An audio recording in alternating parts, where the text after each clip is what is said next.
Should you use contrast paints to start miniature painting?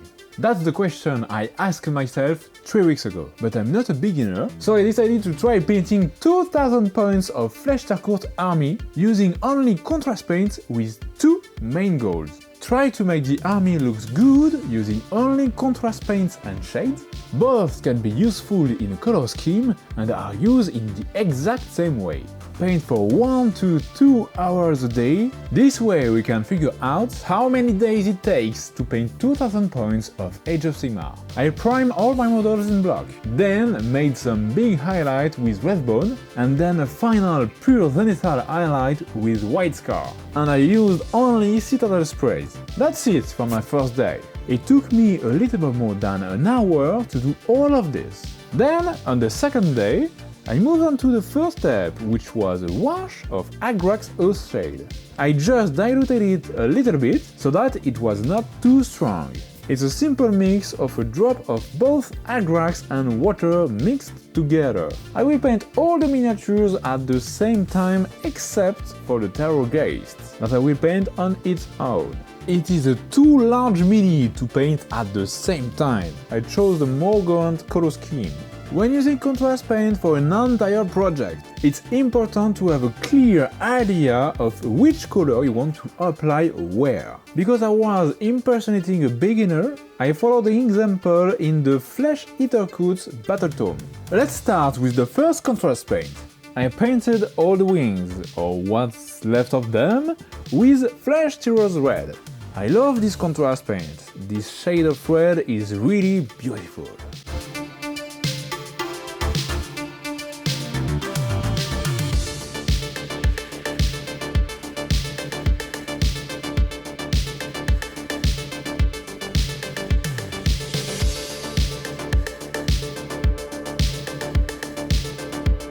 For the last step of the day, I painted the skin of the Night Shriekers with Wildwood.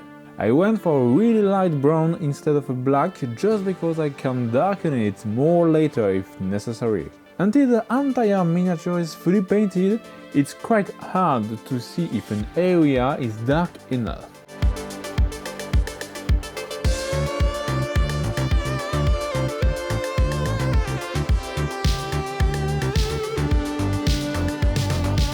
This is the end of my second day.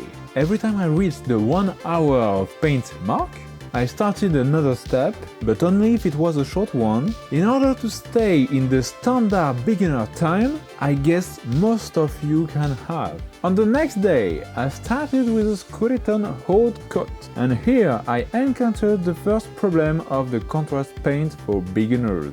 If you overflowed on some parts of your miniature, it can be bad. If it's a light paint that overflowed on a dark paint, it's not a big deal. That will be a little bit visible, but okay. But what I'm doing right now is a little bit more problematic. I have overflowed with red on the bones. Skeleton horde can absolutely not cover the flesh terror red. So in some area it will be not so good looking.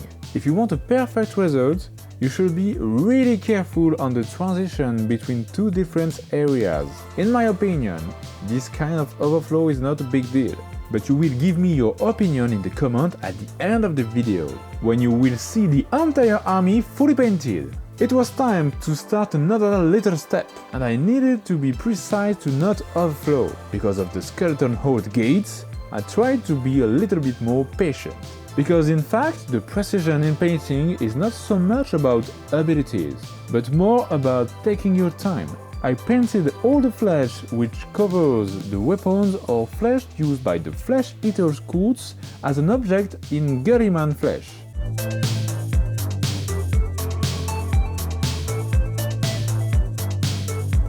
Now that this step was done, I was a little bit confused about the entire color scheme.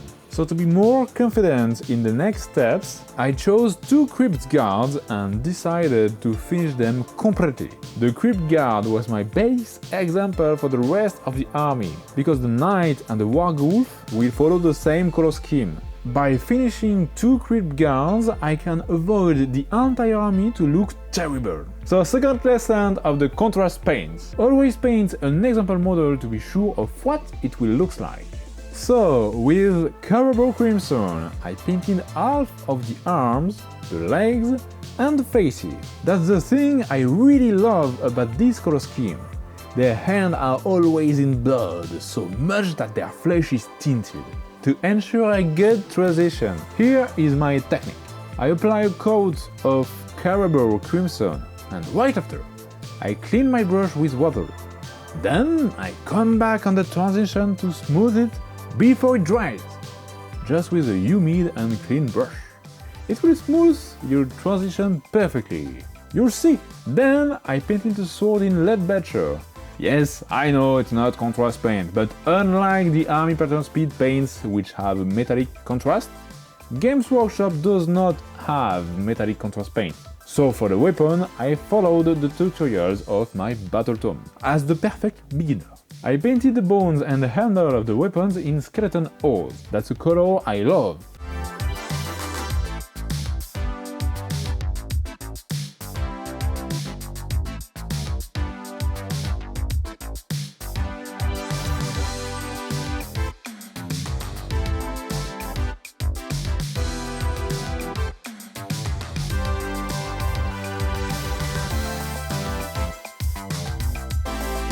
I painted the hair and the cloth that some have in Tiger Brown. And that's it for the base color.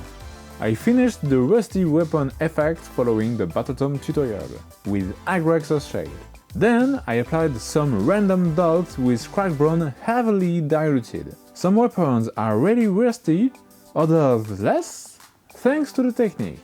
And because this paint is loved by beginners, and also by me, I confess, and fit with the Flesh Eater's goods, I applied blood for the blood god on the hands, the feet and the mouth.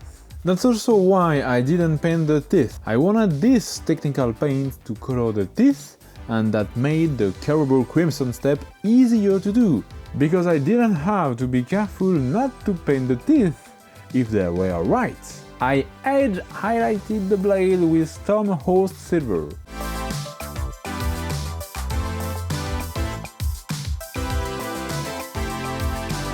Then I saw my banner and was also confused. I wanted to make it really grim. So, after the Goodyman flesh coat, I tried to make some blood with the Blood Angels red paint, but that didn't work so well. I mean, it's good, but not enough blood-like. So I took blood for the blood god again. Hehe, I love this paint.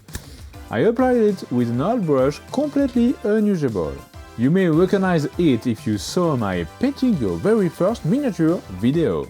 That kind of broken brush is perfect for this kind of step. It can apply the blood really randomly and make a better effect.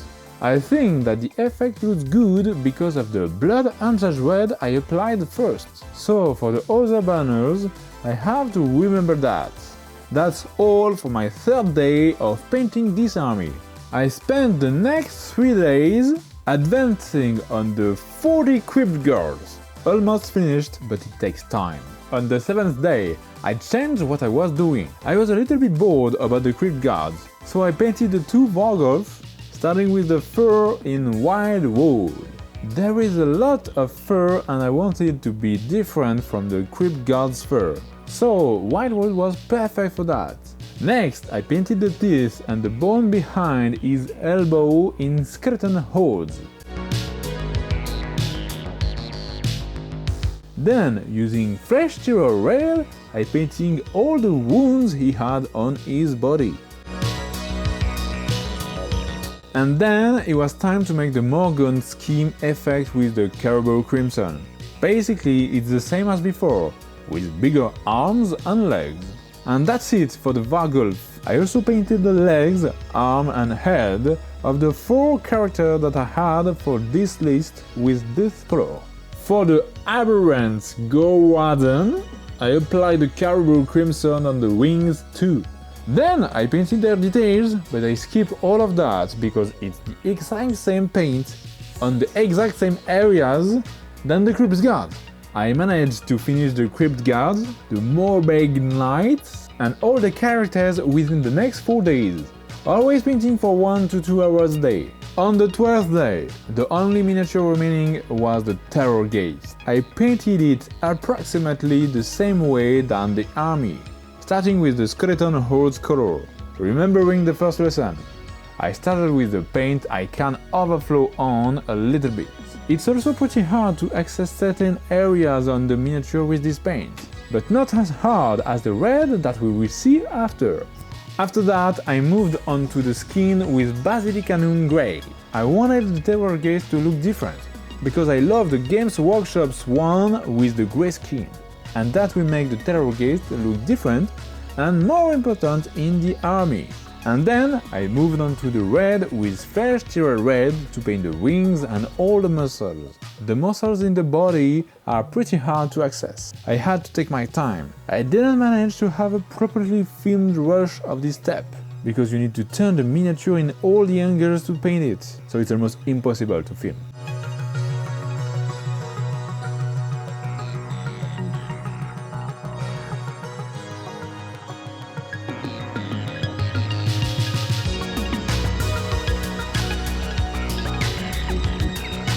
And that's it! Just 1 day for this Terrorgheist and it's finished.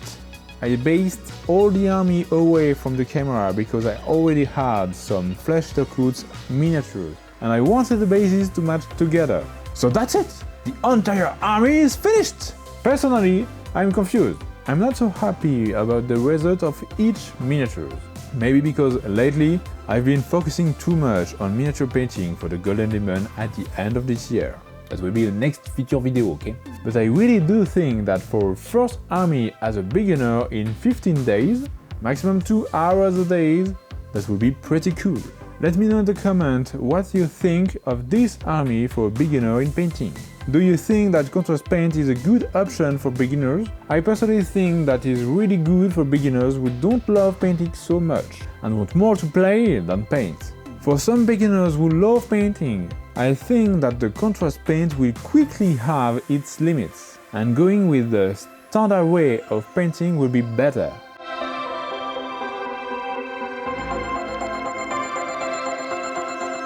And don't forget to subscribe! If you're not subscribing, I'm crying!